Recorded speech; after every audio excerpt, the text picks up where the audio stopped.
आज मैंने सोचा कि कुछ बनाया जाए देसी स्टाइल में। तो फिर मैंने पूछा भाई क्या बनाया जाए, तो सबने बोला कि बनाइए आज हम बड़ी बड़ी की सब्ज़ी। ये दाल बड़ी होती है जो मूंग दाल या बहुत सी कई जगह कई तरह की बनती है। इसमें मूंग दाल या कोहड़ा, ये यानी कि जो कद्दू होता है, मिक्स करके बनाया जाता है। ये मूंग दाल की बड़ी है जिसको हम फ्राई कर रहे हैं अभी। फ्राई करके बनाएंगे तो ये इसका टेस्ट बहुत अच्छा होता है और इसकी सब्ज़ी भी बहुत ही अच्छी लगती है, एकदम लाजवाब सी होती है। पूड़ी उड़ी के साथ तो ये और भी लजीज सी बन जाती है, अच्छी लगती है। और चावल के साथ तो ओहो क्या कहने हैं इसके। तो देखिए इसको हम बनाते हैं आलू के साथ, क्योंकि सिर्फ बड़ी की सब्ज़ी बिल्कुल अच्छी नहीं लगती, आलू डालना मस्ट है। तो देखिए हमने यहाँ पे आलू भी फ्राई कर लिए हैं।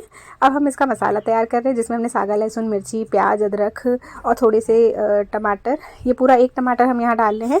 आप सागा लहसुन की जगह से नॉर्मल जो लहसुन होता है ना, वो भी ले सकते हो, चाहे तो आप दोनों को ही यूज़ कर सकते हैं। कोई इसमें मनाही नहीं है कि अगर सागा लहसुन यूज़ कर रहे हैं तो हम नॉर्मल लहसुन नहीं यूज़ करेंगे। तो देखिए हमारे आलू फ्राई हो गए, हमारा वो जो बड़ी थी वो भी फ्राई होगी। अब हम यहाँ पे तड़का दे रहे हैं अपनी सब्ज़ी में। तो जिसके लिए हमने सूखे मसाले जो हमारे होते हैं वो हमने ले लिया, तेज़पत्ता, दालचीनी और बड़ी इलायची, हींग, जीरा, ये सब।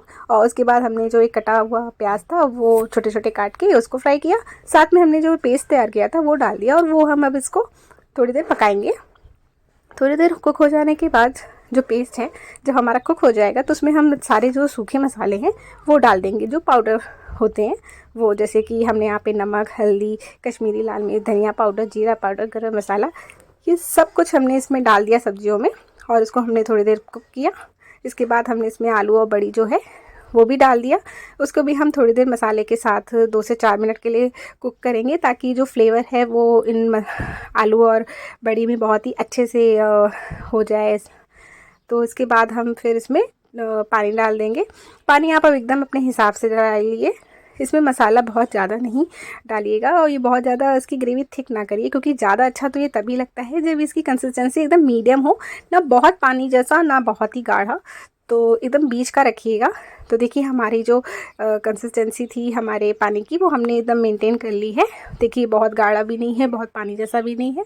इसको हमने धनिया की पत्ती के साथ सर्व करना है, तो हमने इसमें धनिया की पत्ती भी ऐड कर ली।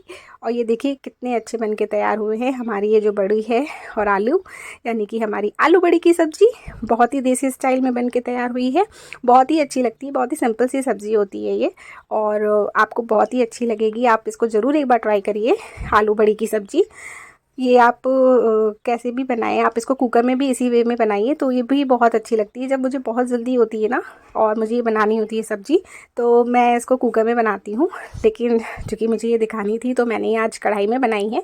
तो कढ़ाई हो या कुकर हो, लेकिन टेस्ट इसका हमेशा ही लाजवाब सा ही होता है। लेकिन हाँ, इसको अगर आप फ्राई करके बनाएंगे तो ऐसा नहीं है कि बिना फ्राई के ये बनेगा नहीं। तो आप ज़रूर बना के इसे ट्राई करिए और हमें भी बताइए कि आपकी ये सब्ज़ी कैसे बनी और कैसी आपको अच्छी लगी कि नहीं लगी। तो अगर आपको ये रेसिपी अच्छी लगी हो तो please like, share and subscribe.